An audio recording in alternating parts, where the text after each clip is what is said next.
Hey, I'm Matt Moret with the Pennsylvania Game Commission, and we're talking about turkeys, my favorite subject. And, daylight hours are getting longer. Just talked about that a little earlier. Turkeys are starting to gobble. Mating season's here, and turkey season's not too far away, so it's time to get your calls out. If you're a new turkey hunter, this is where we're here today. We're going to talk a little bit about friction calls. And friction calls are exactly what we're talking, what they are. They're friction. You take two things, rub them together to make a sound. With a slate call or a glass call, you take a striker and a slate surface, and you make a sound. With a box call, you're bringing two pieces of wood together. If you look there's some chalk on the bottom of that call.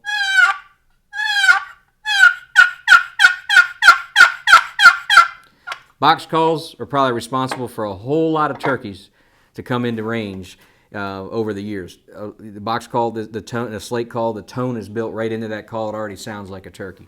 So I'm going to talk about a slate first. Basically, if you're brand new, you just want to get it down there, you hold it like a pencil, you angle that striker a little bit on an angle away from you, and you bring it across the surface. Any friction call, pot style call, it's higher pitch on the outside, lower pitch on the inside.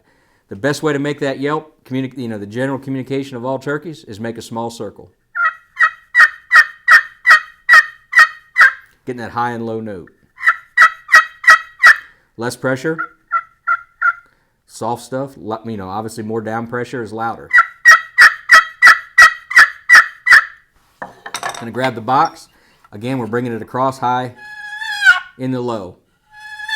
When that paddle comes down and hits that bottom end, that low note, you just speed it up a little bit.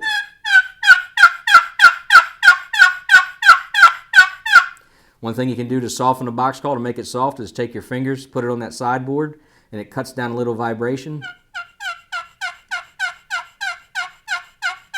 And it call a little bit softer. But practice is important.